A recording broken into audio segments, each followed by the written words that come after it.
Бай дастархан Наурыздың ажырамас бөлігі. Бұл байлық пен молшылықты білдіреді. Көктем мен жаңару мерекесінің басты тағамы өмірдің 7 бастауын білдіретін 7 ингредиенттен дайындалатын наурыз көже болып саналады. Су ағып жатқан өзен адам өмірінің белгісі ретінде қосылады. Жастар үшін бұл қызықты және мәнді өмір сүруге тілек. Тұз тағамдағы дәмділікті бейнелейді.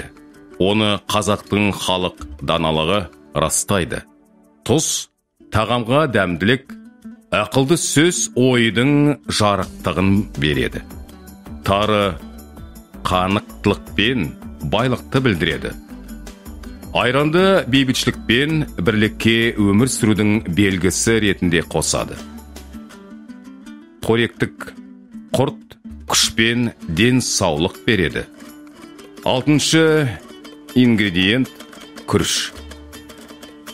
Оның ерекше емдік қасиеті бар және қанды тазартады деп саналады.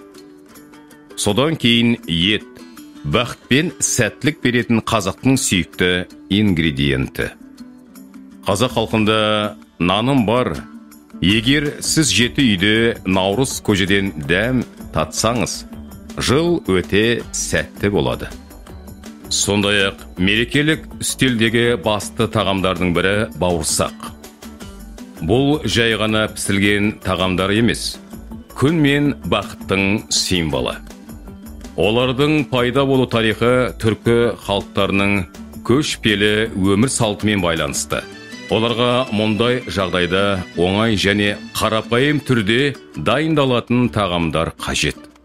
Қостанай облыстық Қазақстан халқы ассамблеясы бауырсақтарды дайындауға шығармашылық тұрғыдан келіп, қазанға этномәдени бірлестіктердің өкілдерін шақырып, олар өздері үшін ерекше кәсіпке қуана қосылды. Бауырсақ дайындағаннан кейін барлығы жаңа піскен нанмен ғана емес, сонымен қатар нағыз самауырдан шыққан хош иісті шайды ішті.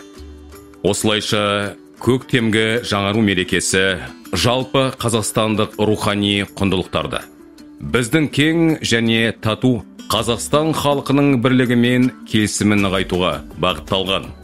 Қазақ халқының салт дәстүрлері мен әдеп ғұрыптарын жандандырудың керемет себебі болып табылады.